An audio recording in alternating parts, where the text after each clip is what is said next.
Ngayong araw medyo buenas tayo dahil ito yung sinasabi ko na malakas na booking. Dahil mula sa paglabas natin ng alas 3 ng madaling araw hanggang sa alas 6 ng umaga ay naka-15 na tayo. Sa good sign nga na maganda yung biyahe natin ngayong araw at maganda yung account natin. Dahil doon hindi na natin kailangan umalis pa dito sa tinatambayan natin at nag-stay na lang tayo. Pero mali dahil yung pumasok sa atin na Jollibee ay hindi dito sa Jollibee na tinatambayan natin. Kundi sa may Jollibee sa may kabilang barangay na kailangan pa natin bumiyahe ng halos 2 kilometro para ma-pick up natin to. 59 pesos nga pala yung pamasahe na babayaran sa atin dito ni Grab at wala namang problema doon dahil pagdating naman natin sa may Jollibee ay ready to pick up na kaya pinick up na natin to. Na-deliver na natin yung pagkain, nakuha na nung customer natin. Tapos ito yung bill niya, 678. Bali 1,000 daw yung pera niya kaya nagpasukuli na lang siya ng 300. So may tip tayo, may pangalmusal na tayo. Tapos yung sumunod nga nating customer ay umorder ng McDo tapos nandito na tayo sa may drop. Akala ko nga scam dahil dito nakapin sa may abandonadong bahay pero mamaya-maya tinawag naman ako ng customer at okay na. Alas 9 na ng umaga, magpa-planner na. Isang oras na lang at nakaka-18 na tayo. Okay na yun, siguro pag planner na tapos malakas booking, hahapitin pa rin natin ang hahapitin para maaga tayo at makarami pa.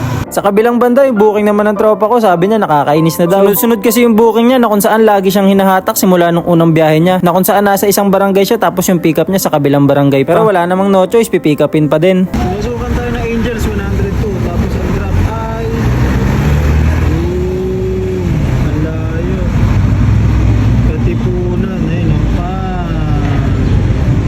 yung merchant natin, Angel's Pizza. Doon lang naman yung kita nyo ba?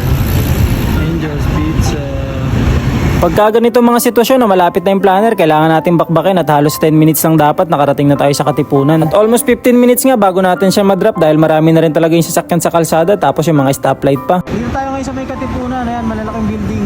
Ngayon babalik na lang tayo sa Marikina. Pag pinasukan tayo ng bandang Katipunan doon, tatakboy natin, mga UP Town, yan, may mga merchant pa dyan kasi dadaan tayo ng Marcos Highway. At habang binabaybay ko ngayon pabalik sa may Tambayan, nagulat na lang ako biglang nag-exit yung Grab ko. At ang masama pa nun, pagbukas ko ng app ko, naka-offline pa ito. Ang naisip ko ng mga oras na to ay tutumali na ako dahil nag-reset na yung application ko. Wala naman akong magagawa dahil nangyari na yung nangyari at kailangan na lang natin magpatuloy. Bumalik tayo sa Tambayan sa may Jollibee, nagbabaka sakali na pasukan pa ulit bago mag-planner. Pero bigo dahil hindi na ako pinasukan kaya pumunta na lang ako sa mall para doon na tumambay. Alright, alas 10 na. Ayan, third na ulit ng planner. May kulay blue na ulit sa mapa. At nandito tayo sa ating Tambayan.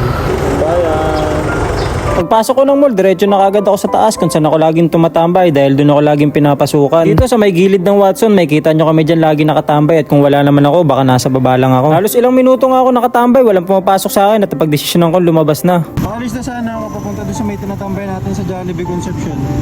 Kaso pinasukan tayo ng Bonchon.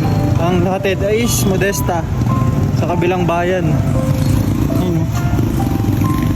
Uuwi na sana ako dahil naka 27 naman na tayo na booking. Pero dumiretso na lang tayo sa Ayala dahil doon na lang din ako manananghalian tapos kwentuhan na din with tropa tsaka trippings. So shoutout ko lang din yung mga tambay sa Boncho na mga iyakin. Talagayin pa sa way ng Arboy oh. Huh? Pang!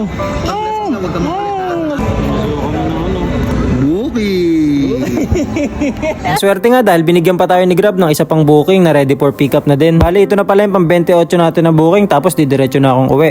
Yun lang, salamat!